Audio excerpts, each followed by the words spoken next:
Clean करके semi fry करके mean റെഡിയാണ്. ഇതിലേക്ക് നമ്മൾ സ്പെഷ്യലായി തയ്യാറാക്കി വെച്ചിട്ടുള്ള മസാലയുണ്ട്.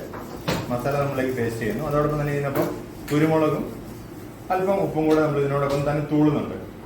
കാരണം അല്പം കുറവുള്ള എരിവും പുളിയൊക്കെ ഇതിൽ പിടിക്കാൻ വേണ്ടിയിട്ട്. അപ്പോൾ ഇതിന്റെ രണ്ട് സൈഡിലും നമ്മൾ ഈ മസാലകൾ തേച്ച് നന്നായി പിടിപ്പിച്ച് അതിന്റെ ആ കട്ട്സിലൂടെ മുഴുവൻ ആ മസാല ഫില്ലായി.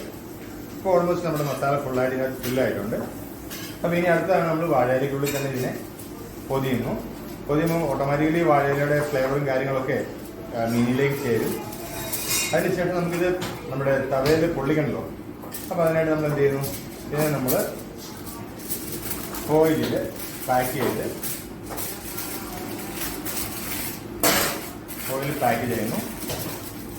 എന്നിട്ട് അതിനുശേഷം ഇതിനെ നമ്മൾ തവയിൽ വെച്ച് പൊള്ളിക്കണം.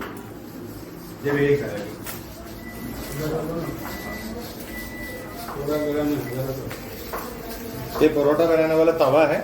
इस तवे के ऊपर रख करके दोनों साइड हम बिल्कुल പൊള്ളിച്ചെടുക്കുകയാണ് ചെയ്യുന്നത്.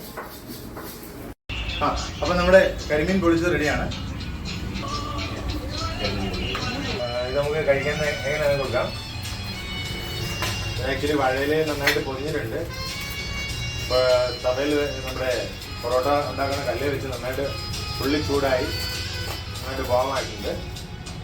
അതിനുള്ളിൽ ഓൾറെഡി ഫിഷ് നല്ല ജ്യൂസി ടൈപ്പ് ആയിട്ടുണ്ട്. ഇത് നമ്മുടെ കൈവിരൽ ഉപയോഗിച്ച് മസാലയോടൊപ്പം തന്നെ കൂട്ടി കഴിക്കാവുന്നതാണ്. മസാലയ്ക്ക് സാധിച്ചില്ല. നമുക്കിന്ന് സോനിപ്പത്തിൽ നിന്നുള്ള ഗസ്റ്റുകളാണ് നമ്മളോട് പോകുന്നത്. നമ്മളിന്ന് കരിമീൻ പൊള്ളിച്ചതും കൊത്തു പൊറോട്ടയും നാടൻ ഊണൊക്കെ തയ്യാറാക്കിയത് ഇവർക്ക് ഉണ്ടായിരുന്നു.